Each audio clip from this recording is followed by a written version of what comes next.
Can Dani Ceballos become Real Madrid's version of Xhaka under Xabi Alonso?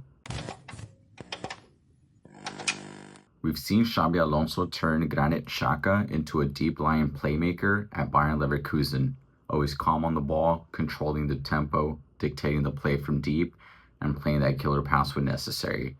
Can Ceballos step into the same role? Now let's kick this video off with Arda Güler.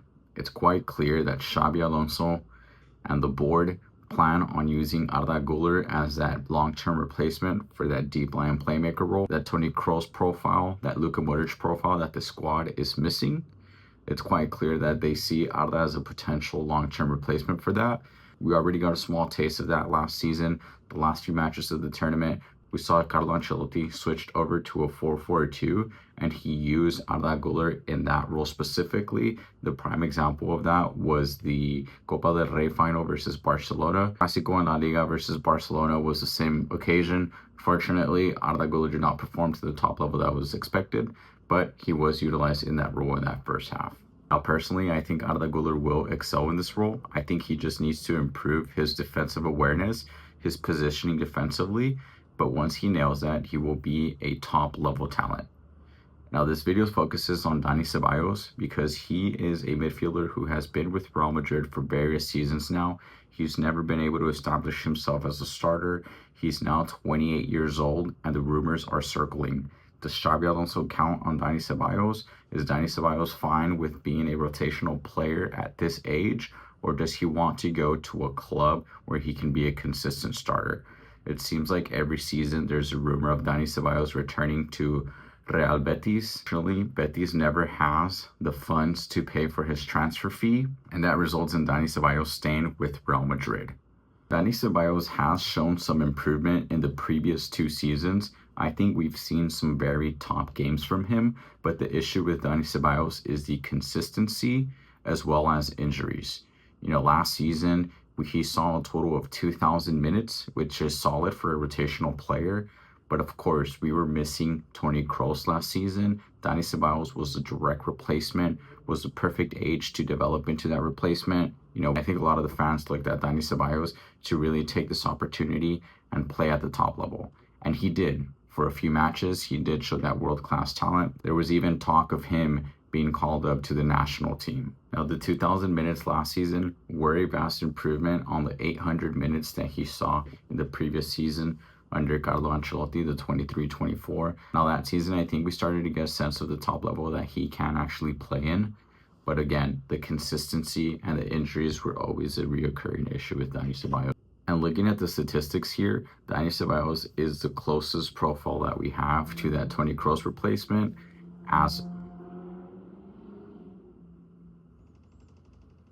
Looking at the statistics from last season, Dani Ceballos is one of the direct replacements that we could have for Toni Kroos.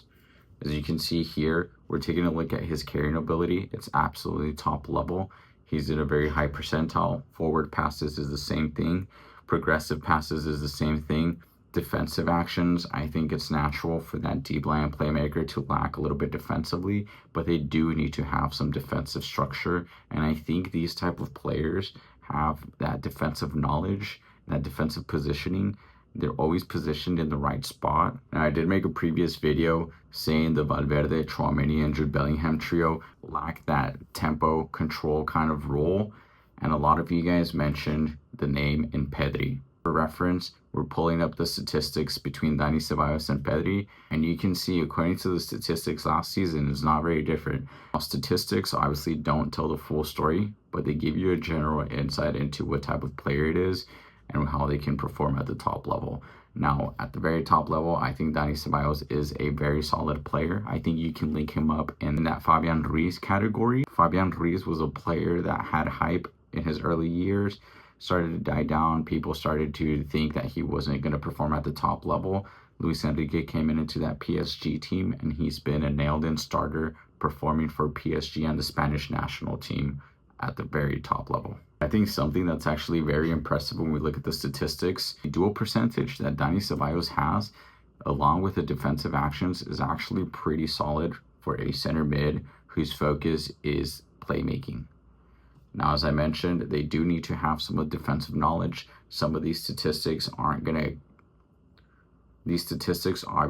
aren't going to rate his defensive positioning, but this gives you an idea of how his defensive IQ is, how he can recover once the ball is lost, how he can transition quickly from attacking to defense, etc. This is very similar to Pedri's statistics, and we're playing that deep center mid role. Your forward pass percentage should be at the very top. You're consistently passing forward.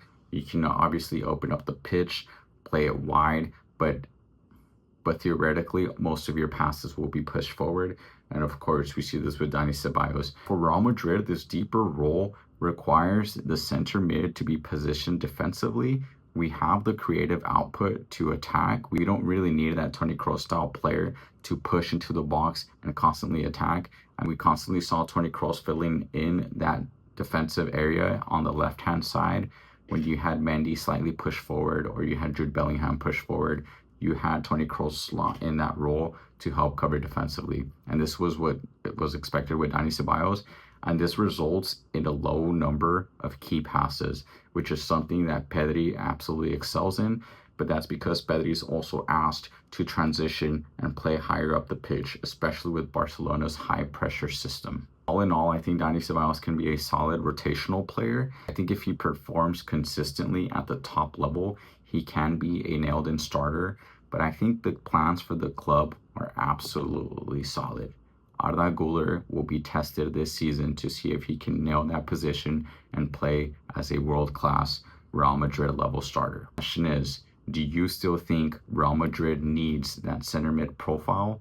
Or should we stick to Dani Ceballos, Arda Güler, and see if we have a world-class level talent in the cantera?